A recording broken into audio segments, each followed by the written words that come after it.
Ipinatigil pansamantala ang mga quarry operations sa lalawigan ng Albay kasunod ng mga malawakang pagbaha na nararanasan sa lugar. Ayon sa pamahalang panlalawigan, ginawa ito kasunod na rin ang pagpasok ng tag-ulan at maiwasan na rin ang mga pagguho ng lupa. May report si Catherine Landicho. Pansamantalang sinuspindi ng pamahalang panlalawigan ng Albay ang lahat ng operasyon ng quarrying sa buong lalawigan hanggang November 3 kasalukuyang taon.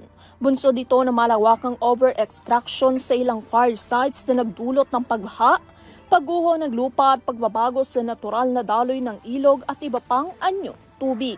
Batay sa ulat na isinumite ng Provincial Environment and Natural Resources Office o ENRO, sa kanilang naka-assign na technical support team ay lumalabas na merong maraming kaso ng over-extraction sa karamihan ng mga lugar na pinapayagang pagkuhaan ng materyales. Bukod pa rito, natuklasan din sa isinagawang site inspection na may mga quarry activities na isinagawa sa labas sa mga pinahintulutang lugar na malinaw na paglabag sa mga umiiral na regulasyon.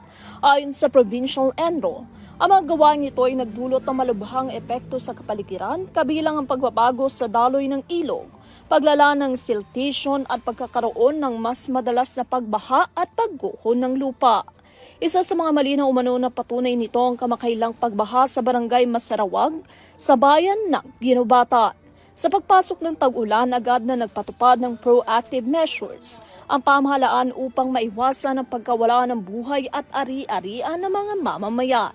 Ayon sa pamahalaang panlalawigan, ito ay isang hakbang na naayon sa kanilang mandato sa ilalim ng iba't ibang batas. Para sa EDUTV News, Catherine Landicho, sumasaludo sa bawat Pilipino.